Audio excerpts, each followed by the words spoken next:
So last year, I commented on my hearing after you mentioned your hearing.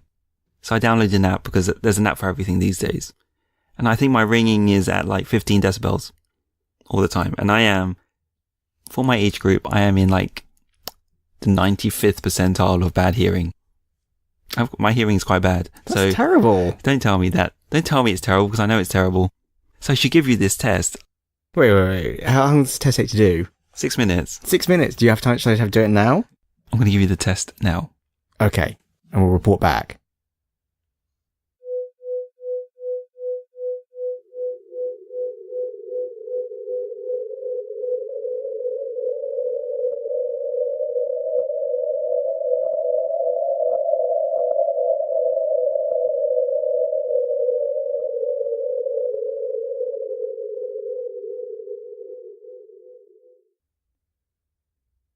Well, we've just completed the test.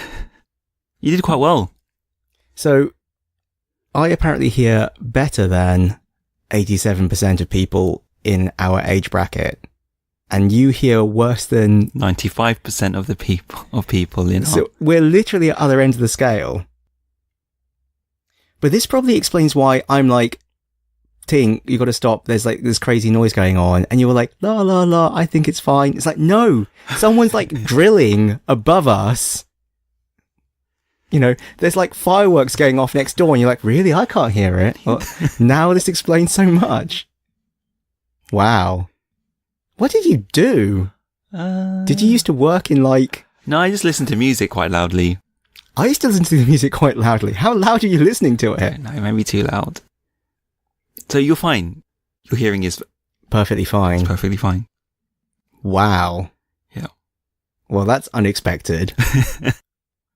On that bombshell. We should move on.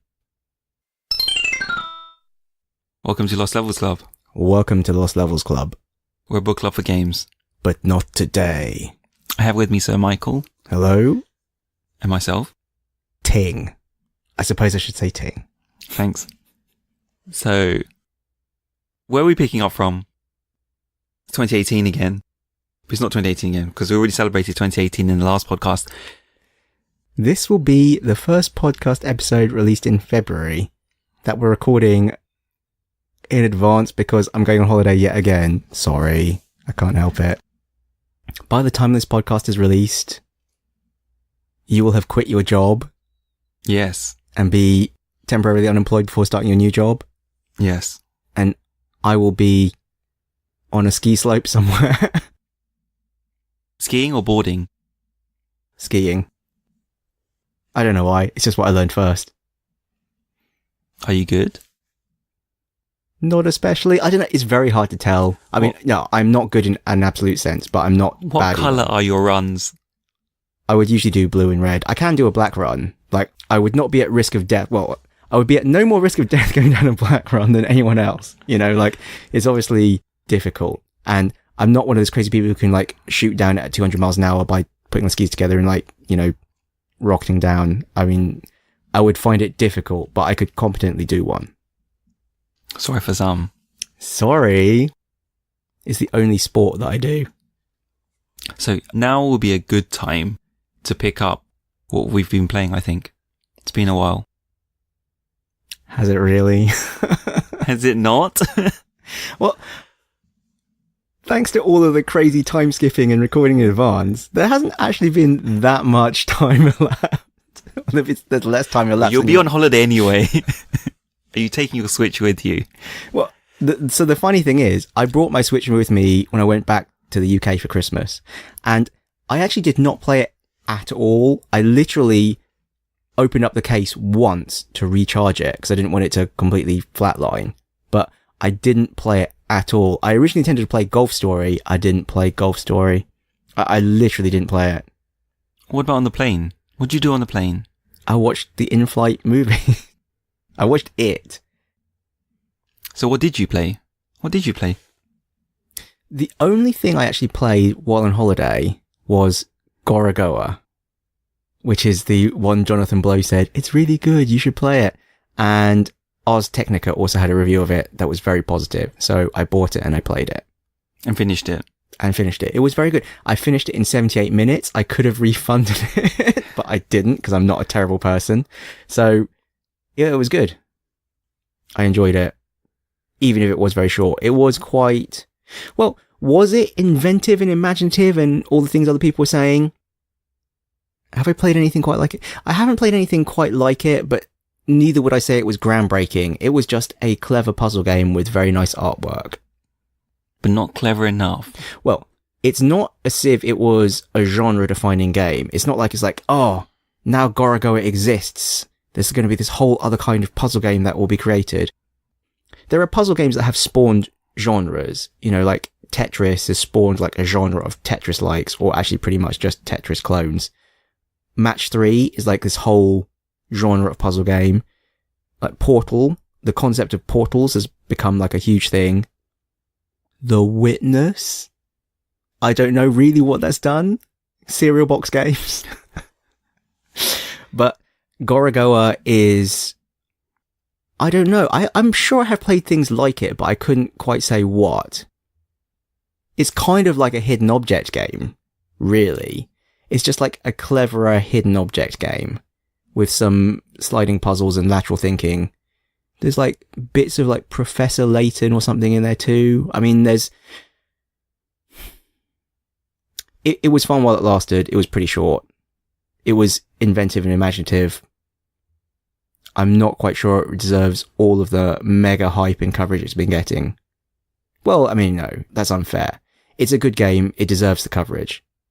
But to me, I don't think it's like a genre-defining thing. But maybe I'm wrong. We'll see. But you also play a lot of Jackbox. Yeah, okay. So, that's true, you know what? It's like, yeah, I hardly played anything. Oh, apart from this and that and this and that. Yeah, over Christmas, yeah, we played boatloads of Jackbox and related party games because I bought my Surface to edit the podcast and I was like, oh, we should all play. So I was playing with my family and friends. Yeah, we played Jackbox Party Pack, Keep Talking and Nobody Explodes, Drawful 2, yada, yada, yada. A whole bunch of those games because they're fun. You know, and I think a lot of my family and friends actually hadn't been exposed to that before, or at least, you know, the ones in the UK. Are you terribly competitive? Am I terribly competitive? No, it's all for fun. So long as I win. As long as I win, yeah, that's right. I also played SNES Classic because I received a SNES Classic for Christmas. So again, we were playing old school games, Mario Kart, Street Fighter 2, and I also played Star Fox 2, which I'd been wanting to play for a long time. And you finished it? I finished it first time. Well, I think there's actually more to it. I think there's difficulty modes and there's other kind of randomized bits that can happen that I didn't see. Because I just played one playthrough on normal difficulty. And it was intriguing, but not as good as Star Fox 1. Actually, not as good. Because it has this whole clever roguelike type thing going on with Andros attacking the Lilat system and it playing out slightly differently each time, like which planets get invaded, what missiles and ships and stuff get thrown at you. But the actual individual missions are definitely not as good or fun as the original Star Fox, which was a very straightforward shooter, basically. A very well-balanced, interesting shooter with what were at the time good graphics, but now are shockingly blocky, polygony, 10 frames per second graphics. So Star Fox 2 somehow has even worse frame rate than Star Fox. And the levels are actually relatively short and uninspired. Like they don't feel as epic or interesting. Like there's a bit of Star Fox or Starwing, if you're from the UK, where you have to attack Andros's armada, and there's essentially like star destroyers that you're flying between and so on, and there'll be a big boss at the end.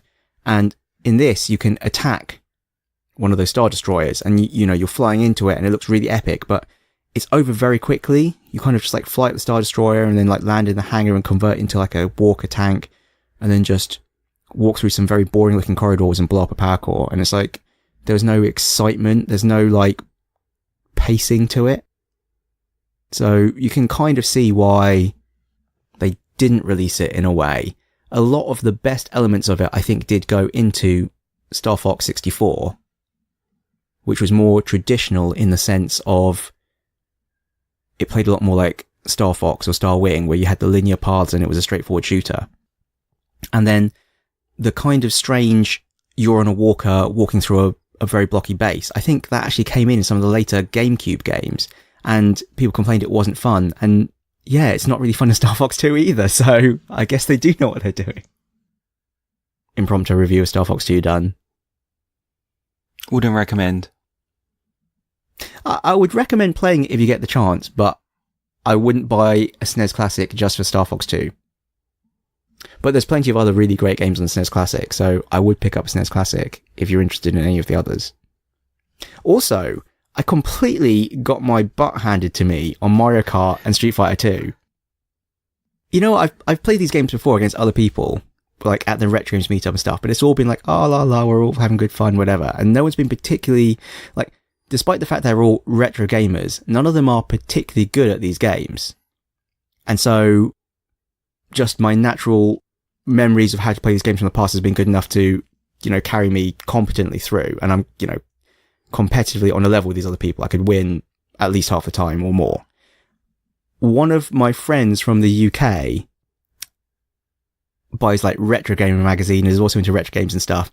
And we played Mario Kart and Street Fighter. He just completely destroyed me. I mean, the warning sign should have been when we started playing Street Fighter 2 and he started talking about zoning and control and, you know, using this to, like, you know, get control of this thing and the speed of attacks and animation priority. And I was like, And then he just like completely annihilated me. And then he was like, oh, it's fine. You can put the handicap up. And I was like, we put the handicap up to maximum. He still just defeated me. So it goes to show that against someone who actually knows how to play, I'm definitely not very good. Yeah, he was operating on a whole other level there. I mean, later on I did better, but I think he was holding back just to make it more fun. So this was on the SNES Classic as well? Yeah, this is on the SNES Classic.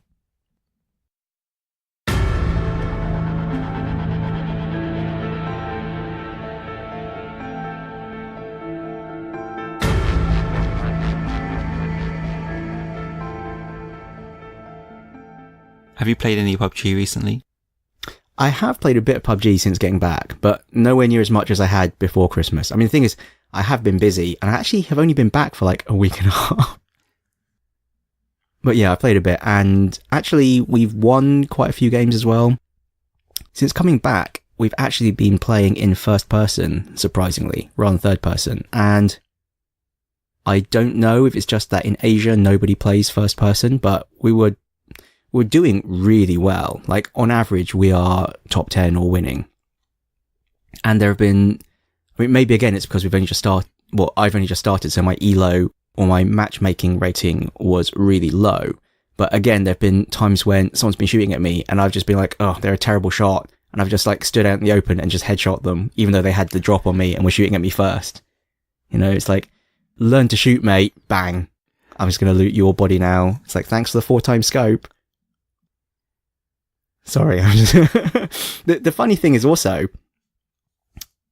with a duos rating of like 1400 third person, which is what I had from like the small amount I played before Christmas, that puts me, 3 point something millionth in third person perspective. Playing like 5 games, duos, first person, my matchmaking rating is also 1400 for first person duos. That actually puts me 11,000th. Which is crazy. It just goes to show how many more people in Asia play third person than first person. I think in the US, it's actually the opposite. I think in the US, first person is more popular, or at least that's how it seems to be from Reddit. Then again, you probably can't really trust what you read on Reddit. Reddit has also become this like, well, actually, the comments on PUBG, on like everything PUBG related, has become this complete cesspool of ban China, block China. You know, it's really crazy. And there's like, everyone's going, it's like, oh, you do realize most of your North American players have stopped playing. It's just really weird to see it, because obviously PUBG Corporation, it's a Korean company. It's based in Asia. Most of their money, I guess, is coming from all this like massive Chinese player base who are just spunking tens of thousands of dollars on cosmetic in-game items. I guess they don't care about America. It's really funny. And like Reddit, which is obviously very American-centric, is just raging about it. They're talking about Chinese cheaters, all these Chinese people that can't understand them when they're playing. And I guess PUBG just doesn't care because they're just printing money. I mean, it's a transient situation because eventually the 10-cent version of PUBG is going to come out and it will quarantine China. But at the moment, yeah, much vitriol. Oh, a funny PUBG story. So one of the things that came in the recent patch were 2 new kinds of crates. And one of these crates needs a key to unlock. So you've got to pay real money to unlock it. I was just selling them because I was like, this is garbage. I'm not paying real money. Well, beyond the real money I've already spent. Anyhow, the guy I play duos PUBG with, Roger, he paid real money to open one of these crates and he got an item that has a 0.32% chance of dropping. Oh, sorry, I should say, another tangent. PUBG published the percentages of all their items as well. So that's how I know this. So, we speculated that they would have to do this, and they have. So in the patch notes, it actually goes and says, in this crate, there are these items, and this is the percentage chance of the item dropping. So 0.32% is the rarest item you can get from this crate, and he got it. And it was worth 12,000 Hong Kong dollars. That's like £1,000. I mean, that's serious money. Yes, it is. But unfortunately for him, you can't actually sell the item immediately after getting it. You actually have to wait a week because from Steam's perspective, you paid money for this item because you paid for the key to unlock the crate. And so the only people who were able to sell their items from these crates initially were people who had bought the keys in advance and had the key in their inventory for more than 7 days. So he was just sitting on this item for a week watching the price. And once the 7 days elapsed, well, the 7 days elapsed for a lot of people and the price has just cratered. So sadly, I think he's only going to be able to get, 2,500 Hong Kong for it instead of 12,000. It's still serious money considering he paid about 20 Hong Kong dollars for the key. So he's made a very significant profit from that. What happened in between? What happened in between? Oh, nothing. It's just that everyone who was lucky enough to get an item like this when the crates first dropped, well, unless they had planned ahead and bought keys and held them in their inventory for 7 days prior to these new crates dropping, they would have had to wait 7 days after opening the crate before they could sell their item. And so the supply of these items just suddenly became, they went from being incredibly rare to still extremely rare, but much, much, much more common. Instead of there being like 3 of them for sale, there were hundreds for sale. I still can't believe anyone's going to pay that much for a cosmetic item in game, but people are. That's the thing. Someone is paying this. You can see multiple sales of this item for thousands of Hong Kong dollars, which is equivalent to hundreds of US dollars. I mean, it's a significant amount of money. It's crazy. It certainly is. It's only a matter of time before you start spending that kind of money. Only if I win the Mark 6. The Mark 6 being the Hong Kong lottery. Couple more, 7 Days to Die. Golf with Friends. Oh, geez. I'd forgotten about this. Golf with Friends was just a random one we just thought we'd try out. I mean, it was kind of fun, but I would say it's nothing special. 7 Days to Die. It's a zombie survival RPG. I blame this for my terrible jet lag or recovery because we were hosting the game on my PC, so I felt like I couldn't stop playing or the others would have to stop. But I really wanted to go to bed at about 11, but we ended up carrying on until about 3 in the morning because the others just wanted to keep playing, and I was just like, oh, jeez. Please no, please just let's all die so I can go to sleep. I actually spent multiple hours in-game just digging a hole. It is one of those things where you think you've got great luck and it turns out to be really bad luck. Like, it seems like a blessing, but it's actually a curse. I found a treasure map and I was like, oh, I found a treasure map. And it's like, yeah, here's the treasure. Go to these coordinates and dig it up. So I went to those coordinates and I expected just to find a box there and get the treasure, but no, you really have to dig it up. And the map doesn't tell you the precise location to dig. It just gives you like an area. So I went to that area and just started digging. And looking at the wiki, it just said, oh, you have to dig down, like 2 or 3 meters to find the treasure. But the problem is the location of the treasure was actually on the edge of a mountain. So it was kind of like as a mountain ran down a steep cliffside into a river. So half of the area was underwater and half of it was mountainside. So I was like, do I have to dig under the river? Do I have to dig into the mountain? And if I dig into the mountain, is it 2 or 3 meters below the surface of the mountain? Or is it 2 or 3 meters below sea level? And so I was just digging for hours. I literally excavated half of the side of a mountain. And eventually the other people I was playing with came to help me out because it was just so ridiculous. And we were digging and digging and digging. And it turned out it was actually somewhere in the riverbank. Like, it wasn't in the water. It was just on the edge of the water. But it was ridiculous. Like, oh, jeez. What was the treasure? It was like garbage. It was just like some gold nuggets and silver nuggets. And I was like, well, this is really helpful when we're being, assaulted by hordes of zombies. Thanks for the gold, mate. Yeah, so that's my enduring memory of 7 Days to Die, digging a very big hole. It's a good story. It's a good story. It's like when I tried to play Ark, it's like all these survival games just end up with ludicrous stories. I think if I tried to play it again, I would just ignore the treasure map. I think it probably would be more fun to play it if you actually were playing on a more hardcore way. The most efficient way to refill your food and water meters at the moment is just to die, which is not really very serious. We should probably play differently, but yeah. So what have you been playing, Ting? I'm not very creative, if I'm honest. I'm playing the same old stuff I play every year. Which is? Call of Duty World War II. Oh, okay, fair enough. So I finished the campaign. I enjoyed it, but looking back on it, why did I bother? Could have done something much better with my 6 hours. Like dug a big hole. Yeah.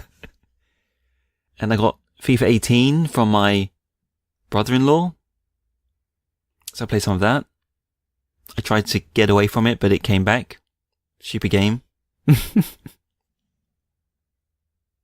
Oh, you got me City Skylines. A while back, yeah. It was in Humble Bundle, yeah. I've been playing quite a bit of that.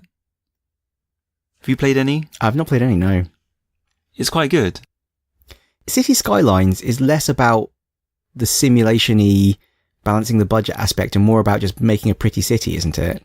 But it's not as pretty as SimCity. Really? It's not as charming. It's not as pretty. But it fills a need. There's something about building your own model village. It has been a long time since I played one of these games. I would enjoy it, I'm sure, if I played it, but I just haven't got around to it. I don't know how SimCity handled progression, but as your population grows, more amenities unlocked for you. And there are a ton of achievements. So there is longevity. I thought it would just be a bit... Everyone said it was just a bit pointless. But you like it? For now.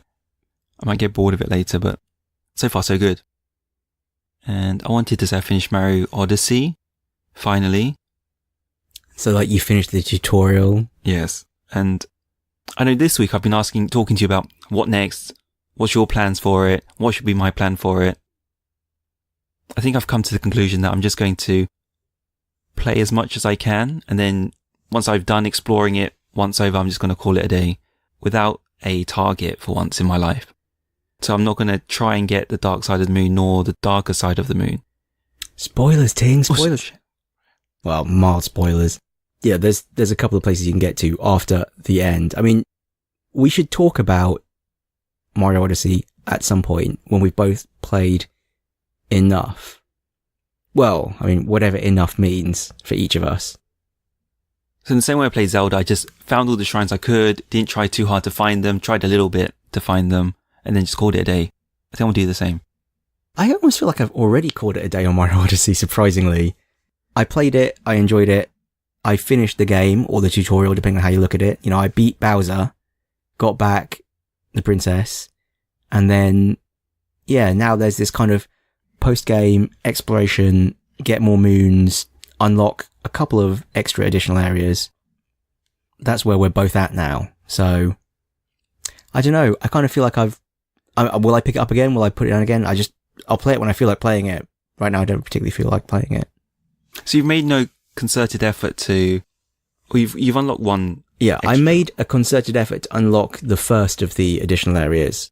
And then I have actually played the second of them, not on my own save game, but I've played on someone else's Switch. So I have seen it and played it, but we didn't finish it.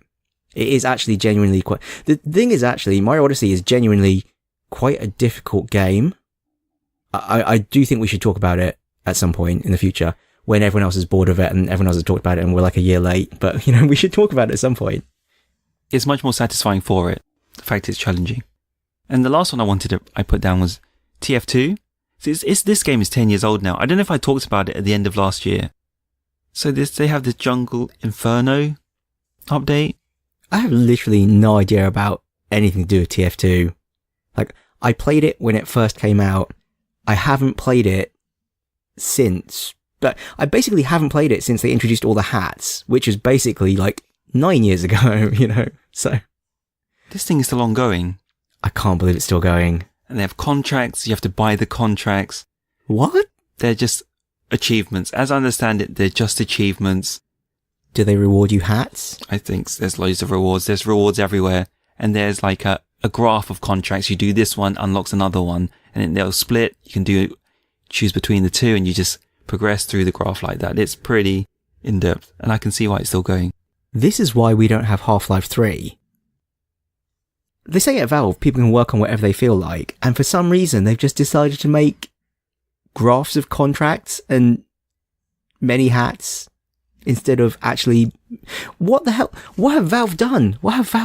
I mean, I guess they're still making Steam, distributing everything and just printing money. They don't need it. They don't need to make anything new. Sadly. Maybe as an individual, your compensation is tied to how much money you can make. And everyone's like, it's a no-brainer, guys. Come join the TF2 team. just come. Come make hats. Come with me. In a world of hats. I would join the TFT team if I'm honest. Are people who work at Valve motivated by money? I would have thought they'd want to go there to be creative and make amazing things. If I went to work at Valve, I wouldn't be going to work at Valve for the money. I'd be going to work there for well, number one, they wouldn't hire me. But number two, I'd be going there to try and make something. If I wanted to make money, I'd work at a soulless financial job. Oh, wait. Actually, having said that, you can probably make considerably more money working for Valve than you would working for a bank. I think so. I don't understand how it works. Given the we know about the culture there, and it sounds like if your project is popular, it's a goer. I don't understand why they can't get enough critical mass there to work on Half-Life 3. Well, I kind of do understand in a way that where do they go with Half-Life? Like, it had a time and a place, and it's like Duke Nukem Forever now. If they made Half-Life 3, it would be a disappointment. I cannot see any, I would love it if they would surprise me, but I actually don't think there's any way they could make Half-Life 3 and it not be a crushing disappointment. So it's better that it just never happens. Another funny thing that I read actually on Hacker News, which is kind of like a technical kind of Reddit. It's not really technical. It's more like startup industry kind of, anyway, whatever. Programmers like to read it. It pointed out that wow, the best package manager on Windows is actually Steam. For application distribution and patching and just general maintenance, Steam actually does a much better job than anything else on Windows. But you can only get games and kind of game dev tools on there. Imagine if you get Microsoft Office through Steam instead of through the stupid Windows Store. The Windows Store is just, oh dear, it annoys me.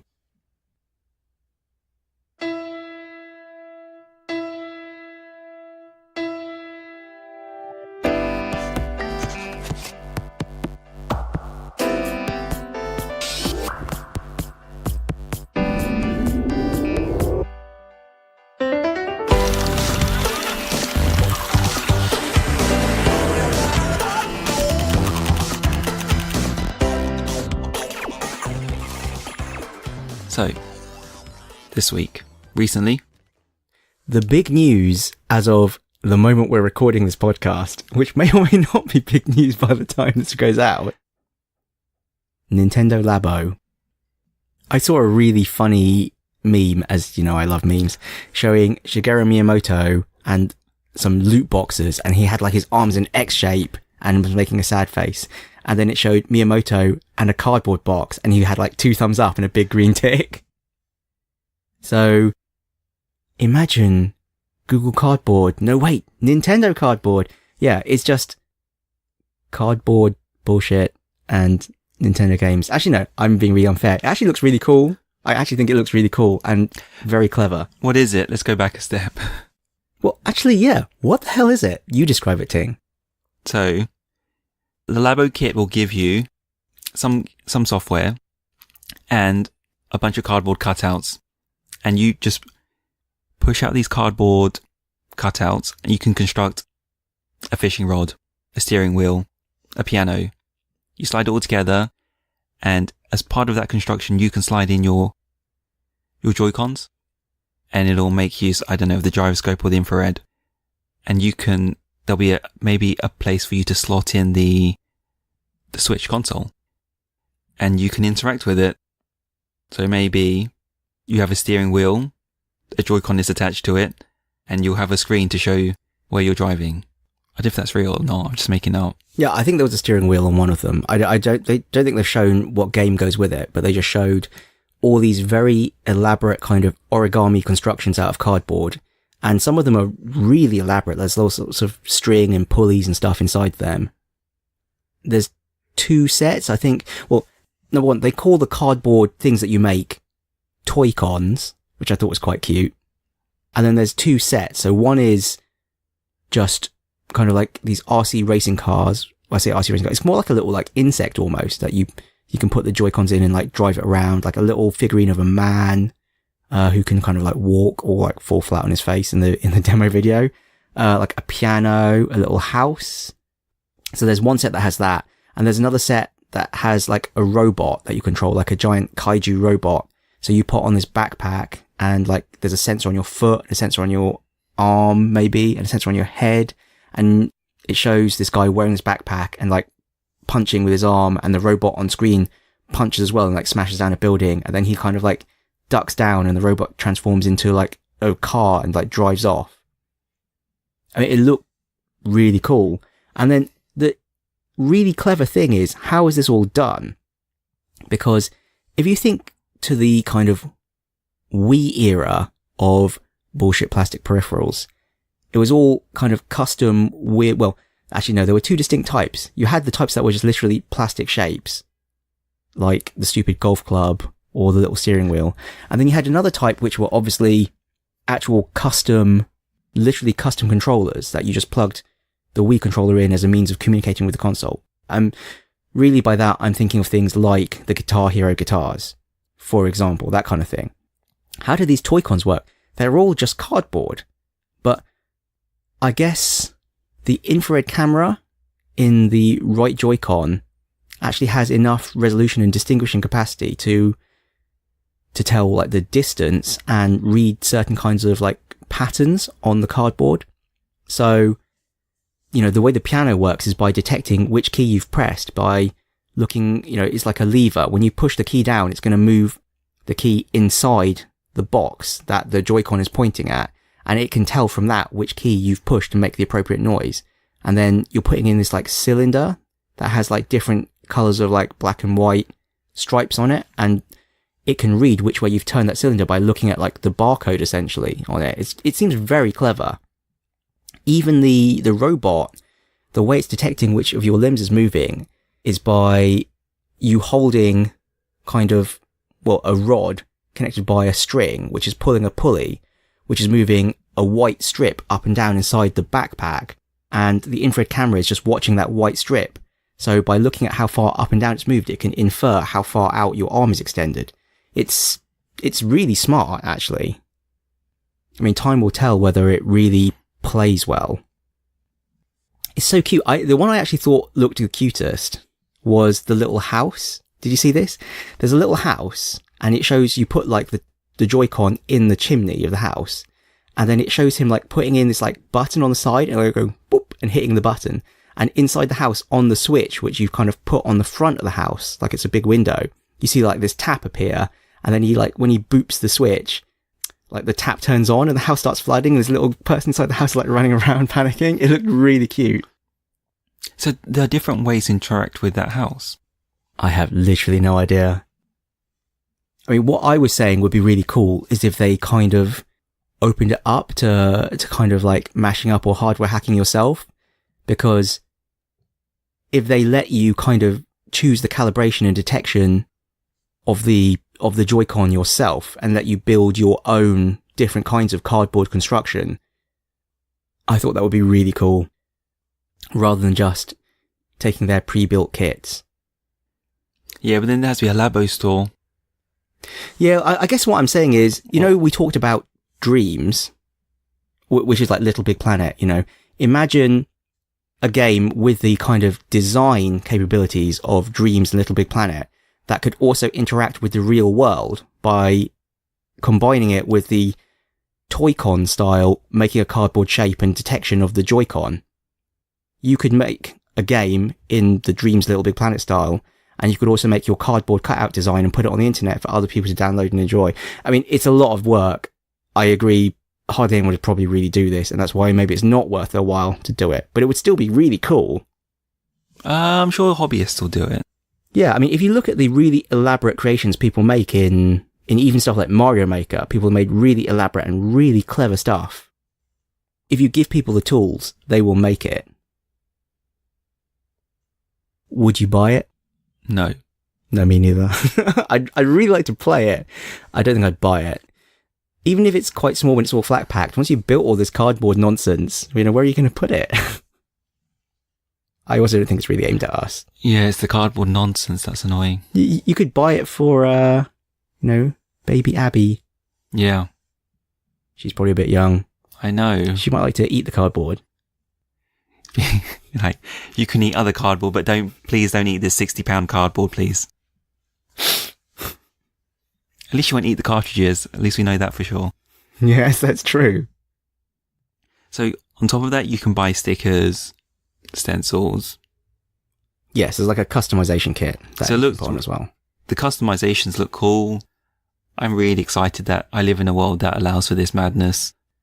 I just really like the trailer. I thought that, you know, it's really interesting that it's going dung, dung, playing the piano. Then he like plays an arpeggio on the piano and it all like comes to life. It was just so beautiful. It made me feel like, oh, the world's a wonderful place.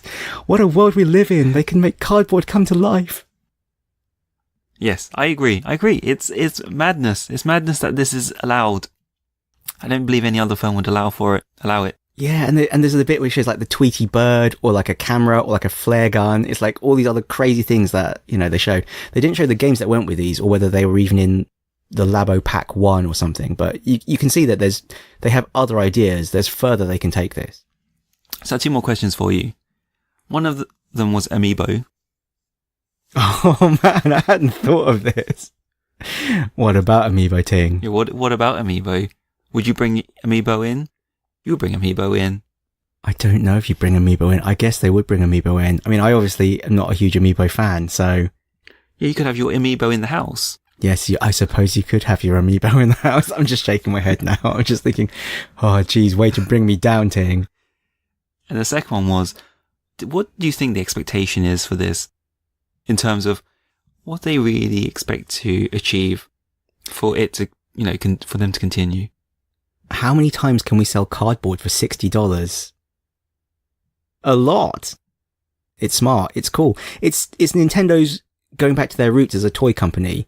I think a lot of people have made the observation, so it's probably not original in the slightest. But still, if you think back to when the NES came out, the NES was actually marketed not as a games console because of the terrible games console crash, but it was actually as a toy, and it came with Rob the Robot. And it's kind of like an extension of that. It's taking their virtual world, it's in the computer games, and making them affect the real world. And it's a smart way of doing it. It's recyclable, it's cardboard, it's cheap to produce. But, you know, just because it's made of cardboard doesn't mean you can't have it be a piano or be a robot or something, you know. They're using the very smart and sophisticated sensors and gyroscopes and so on, you know, even like the HD rumble, I guess, to make the little car move. You know, it's very smart. You can make cardboard come to life. I'm impressed. I'm actually impressed. I would not have thought of it. But now I've seen it, it's made me think, wow, actually there's all these possibilities. First raw water, now freaking cardboard. We need, come on, we've got to get in there. You're right. You're right. What's the next bullshit thing I can invent? Raw cardboard. Nintendo Earth. You plant your Joy-Con in the ground and water it. No, I have no idea. You're right. But yeah, there's so much processing power, actually. It's so trivial now. You know, even like in websites now, I realize like if you give a website access to your webcam and it can just be drawing funny stuff on your face or something, you know, you could have games that are controlled by looking at your face. You could just make stupid faces to control it. Why not? Custom sensors, custom nonsense, image recognition. I don't know. It's amazing that I'm really surprised that the infrared little doohickey on the end of the right Joy-Con can actually do this much.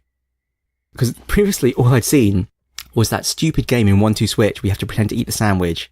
And I was like, why do they even have this sensor? This is a waste of time. I've not even played that game. Oh, well, good for you, because it's terrible. The sandwich one, not 1-2 Switch. Yeah. It's so bad. That's literally the only time I've seen the infrared sensor be used before. And I was just thinking, this is so pointless. But now I'm actually thinking, wow, good thing they put that sensor on.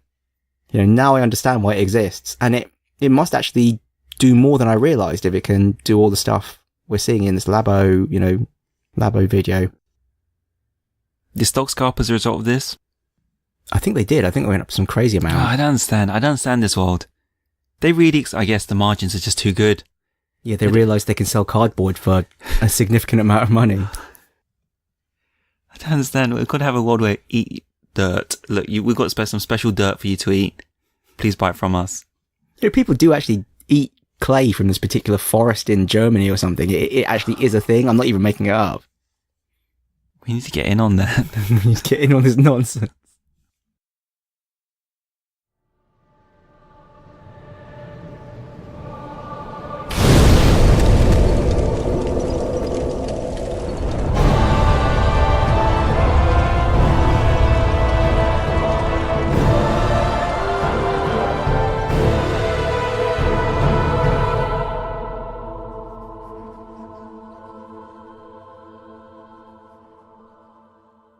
I don't even know when this was announced.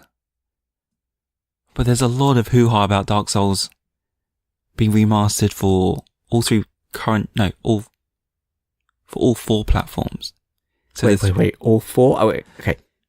PS4, Xbox One, PC, and the Switch. Yes. But I think the Switch announcement has sort of been what everyone's been paying attention to. Apparently the Switch port is actually being done by a different company to the other three. Yeah, Qlog? Yeah, so the Switch one is done by this Chinese company, and the other three are all being done by this Polish Oh, have I got around the wrong company? way then? I don't know, I might be wrong. Oh, fact check me. Irrelevant, it doesn't matter. Cut me out if I'm wrong. Nah, who cares? Who cares? Who needs facts? Alternate facts. No one cares about facts anymore. Trump doesn't need facts. We don't need facts. Sir Michael does not need facts. Sir Michael's facts are always correct in Sir Michael's head. Anyway, enough talking about myself in the third person. If Sir Michael says they become facts. Are you going to play Dark Souls? No. No. The bonfires were already generous in Dark Souls 3. It was still painful. I've heard the Dark Souls bonfires are not as generous. And people are concerned that they will be made more generous. That's another discussion maybe you should talk about. Dark Souls is by far the best of the series. By far the hardest. Question mark. Yeah, probably. Well, for me it was the hardest. It might just have been because it was the first one I played. Fun fact, is it a fun fact? Mike fact. I've actually never played the expansion for Dark Souls. So Artorias of the Abyss. I had it because it was on Prepare to Die edition on the PC, which is what I had. But I never actually did the expansion content.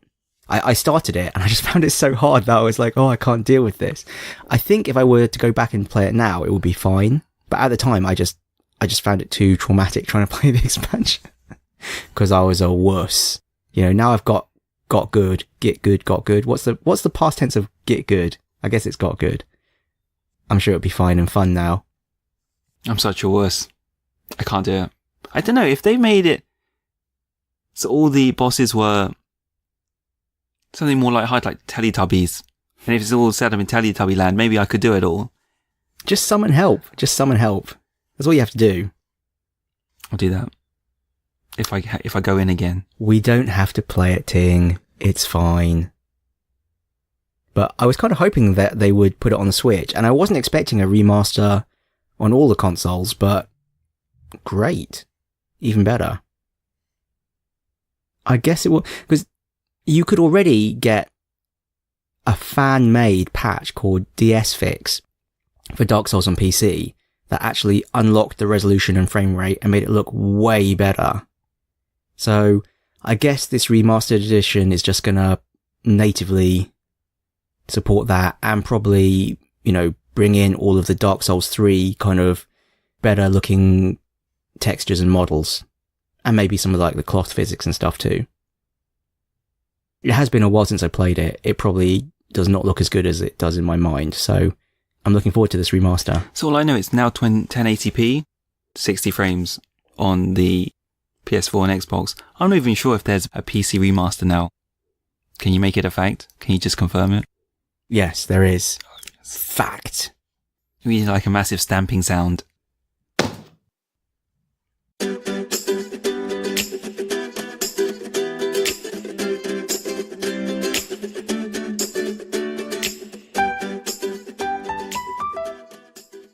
Global Game Jam. It's next weekend. It's soon. Sorry. I think it's fine to say. As of the time we record this podcast, Global Game Jam is next weekend. So I'll be going for the first time. Yay! Team Lost Levels Club. Even though you're not supposed to have a pre-made team. But, you know, I'm going, you're going, some other people from the Retro Games meetup are going. I'm sure there'll be a whole bunch of people I've seen before and loads of people I've never met before showing up to the Hong Kong site. A lot of people come. There's usually, 150 to 200 people who register for the Hong Kong Global Game Jam site. So it's actually a pretty big site. We don't know the theme yet, obviously, because this is before, it's a week ahead in advance. So you've downloaded Unity? Actually, only on my PC, not on my laptop. Yeah, actually, I just realized you're going to have to do it on the Mac. Don't laugh. Uh-oh. I only say uh-oh because a previous time we went, one of us was on a Mac and one of us was on a PC, and all the controller stuff just works completely differently on a Mac, and that was one of the reasons we wasted literally 6 hours trying to get this Xbox 360 controller to work, because it didn't work on the Mac full stop, or it did work, but none of the code was transferable to PC. Like, all the button mappings were different. It was a complete disaster. But we have an answer for that now. Well, I think that library I've got only works on PC.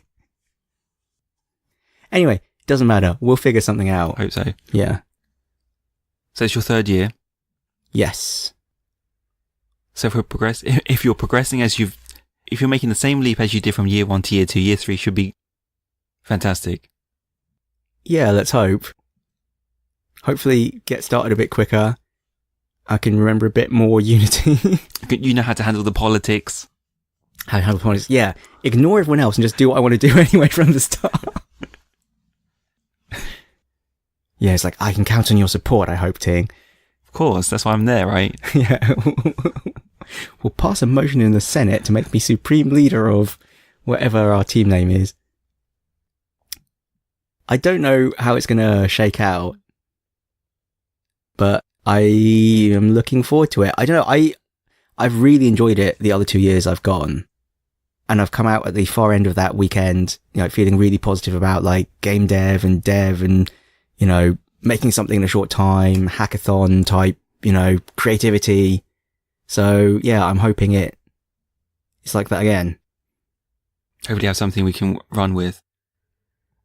What? So I'm going to say that in advance.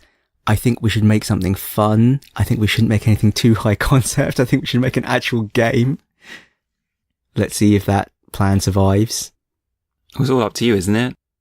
It depends what the theme is. I mean, the theme might be something ludicrous and very hard to actually make anything on. Well, I mean, it depends how creative you are in interpreting it. I think there's actually, they have these diversifiers. Yes.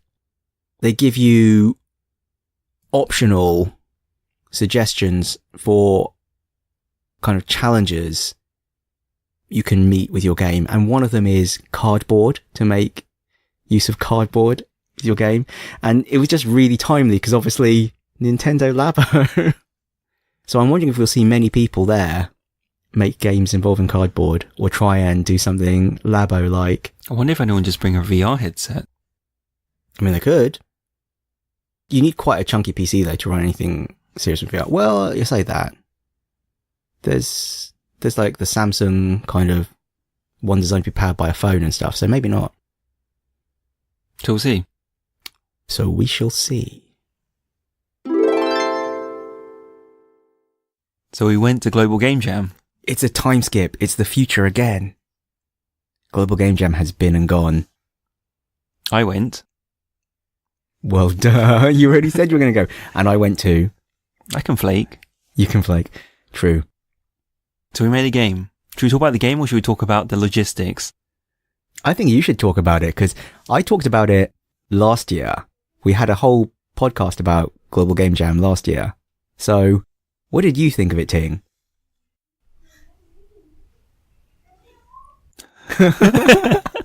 I know what April thinks of it. We should say, we're recording from your flat. My cupboard this time. Ting's cupboard, not my cupboard. We're less prepared in this one, so slightly more Echoey.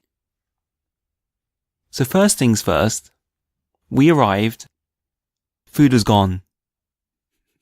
Yes, as if that was the most important thing, but yes. That was the most important thing on a Friday night when you first get to an event and there's a promise of free food. Yeah, I guess they served the food at 6:30 sharp. So we rocked up, 7:30, found a table, congregated around it, dropped our stuff off, went to the main hall, got played this bizarro keynote with some guy in... Well, there were two keynote speeches. So one of them was very long and rambling and everyone was like, what is this? Get to the point. And it was just like wistful and slow. And we were like, oh, please get to the point. And then the second one was a guy in spandex thrusting his crotch provocatively. F the mainstream. Blow your friends. Blow the others. Blow the others. That was it. Blow the others' minds. But mostly blow the others. Go underground. I think that was the keynote that made the most impression on everyone.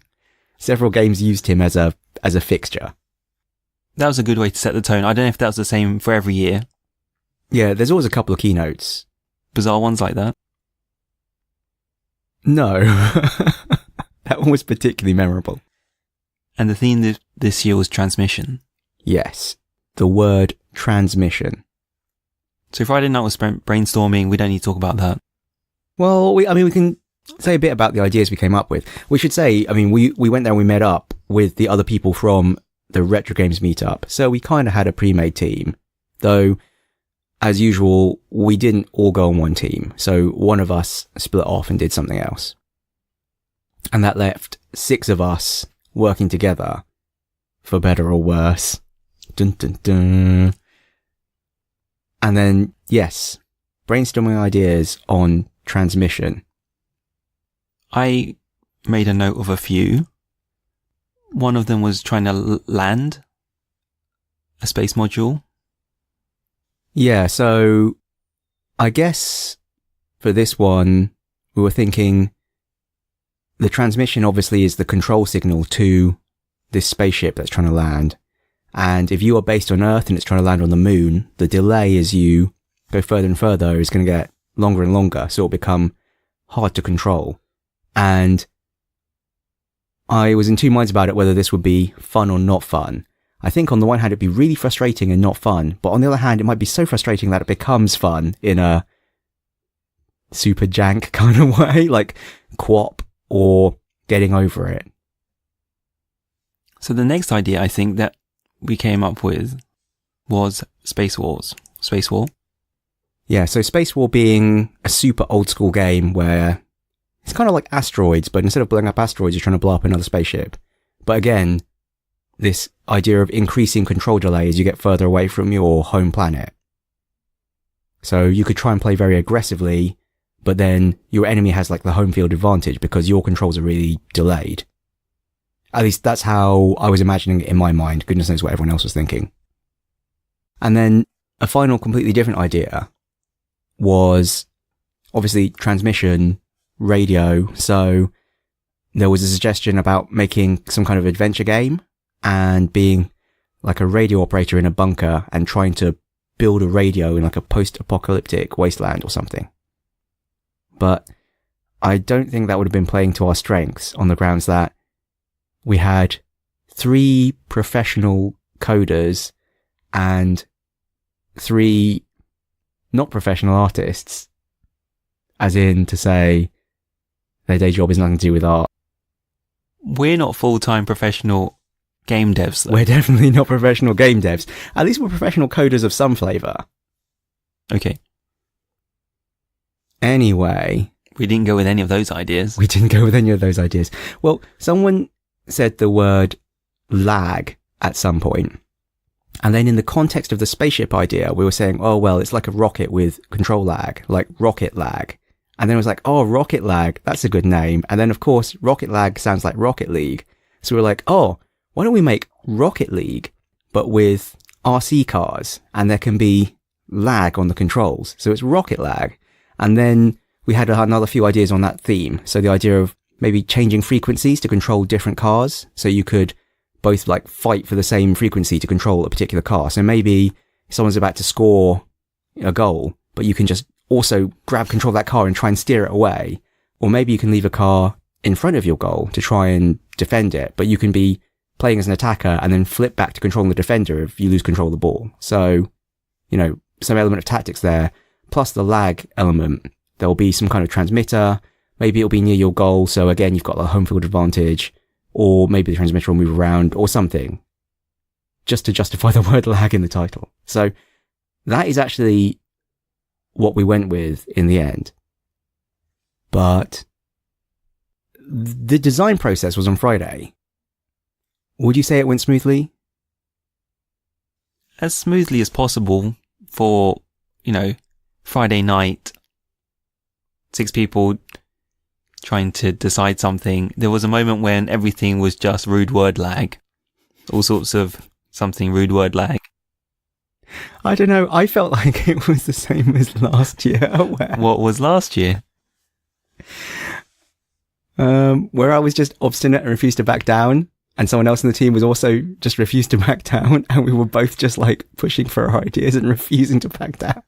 It was done subtly. Done subtly? I thought it was very civilized. Really? I thought it was done passive aggressively and I was just being an uber jerk very politely. This is in my own words. I was just being a massive jerk really politely. So you didn't feel this? I think I'm just more prepared for it. So let's skip ahead to Saturday. Yeah, so a sufficiently large majority of the team was rallied behind Rocket Lag, the RC car Rocket League ripoff, and then Saturday, trying to code the actual game. We tried to rip something off. Rip off something else. Are you talking about ripping off Rocket League, or are you talking about ripping off the code? The code. So, none of us actually had used Unity since last year, basically, and we'd all pretty much forgotten everything. And also Unity has moved on since last year. So, we did the same trick that we did last year and took one of the Unity tutorial projects and then just ripped it to pieces. But unlike last year, this Unity tutorial project actually looked really good. It looked super pro.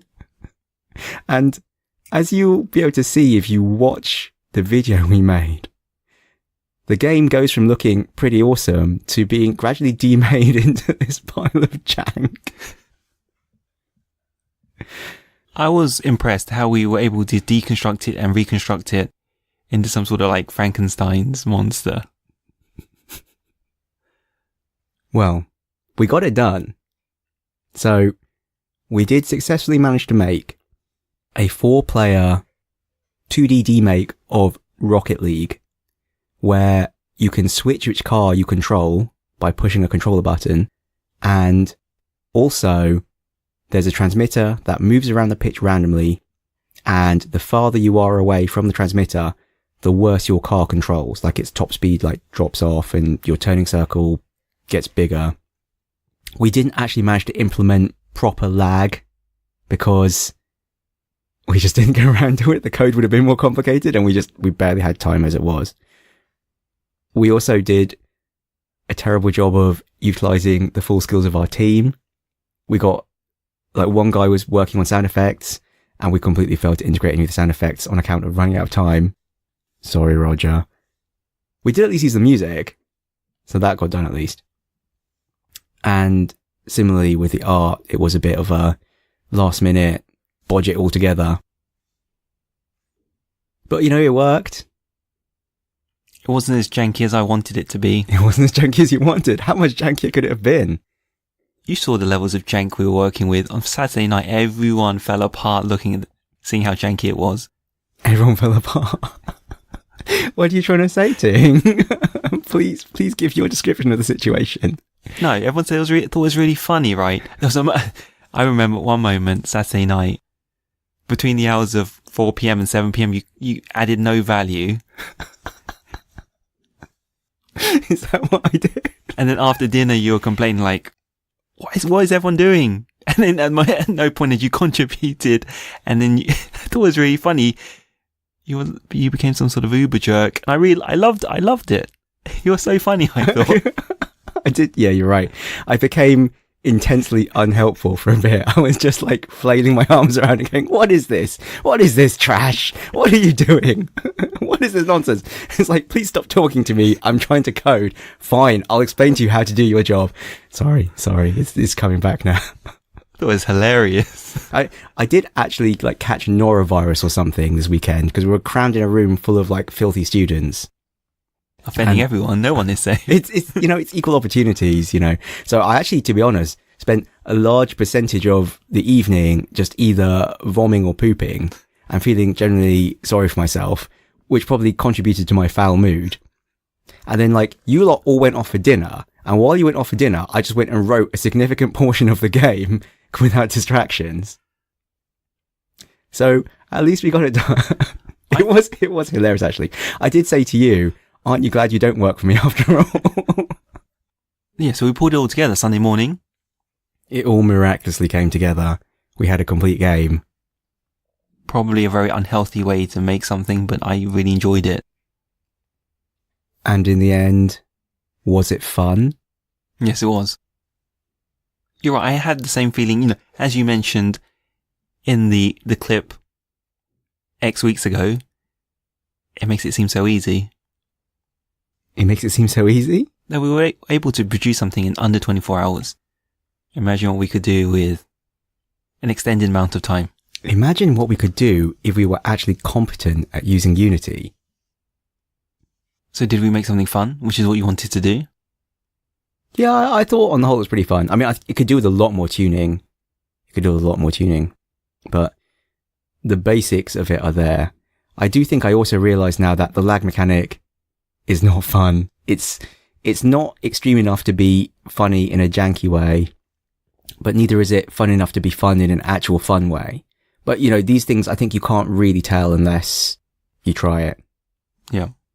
So, yeah, we've got some sort of baseline for a game. Do you think we have something to run with? I think what we made the year before was better. And the judges obviously thought so too, because we didn't win anything this year.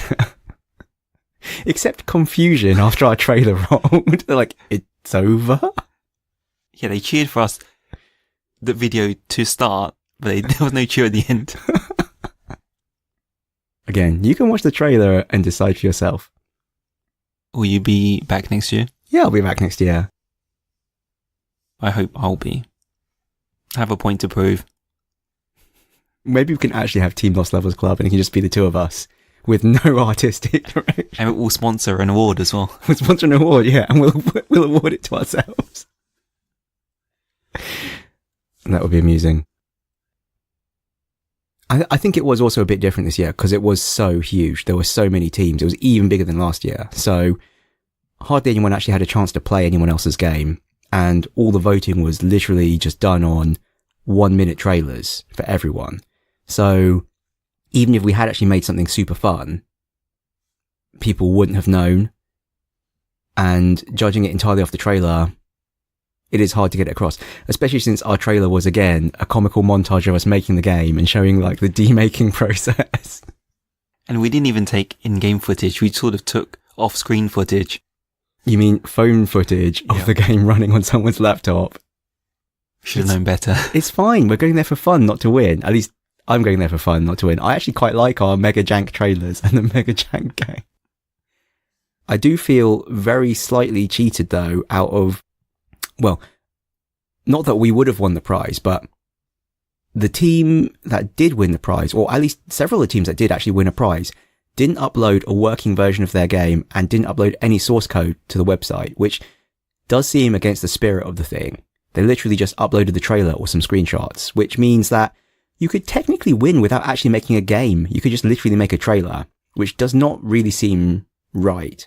But at the end of the day, you know, you're doing it for yourself. If you want to go and just win by making a good trailer, that's your decision. I mean, personally, I'm going there to make a game and have fun and argue with my colleagues in a uber jerk way. It wasn't that bad. It wasn't that bad. I feel, looking back on it now, I feel bad because I did exactly the same thing I did last year. And last year we at least had the sweetener of winning something. It was worth it in the end. It was worth it because I told them what... Sorry. It was more subtle passive aggression, if that's any better. I'm not sure it is, but is it a very British way to get across your discontent? I'm not going to say I disagree with you to your face, but I really disagree with you. I do think it might be better for everyone if I was just on a different team next year. On your own. On my own, yeah. Or only if you are very submissive. Yeah. That'll be your pitch on the stage. I'm looking for teammates who will bow to my will. On that note. On that note. Back to present day. We were Lost Levels Club. We still are Lost Levels Club. Please rate and subscribe to us on iTunes. Please, please, please. You can find us on email. mike.and.ting at lostlevels.club. On Twitter. At Lost Levels Club. On YouTube. And Twitch as Lost Levels Club. On Reddit. /r/Lost Levels Club. That's it. That's it. So Michael says bye. Bye bye.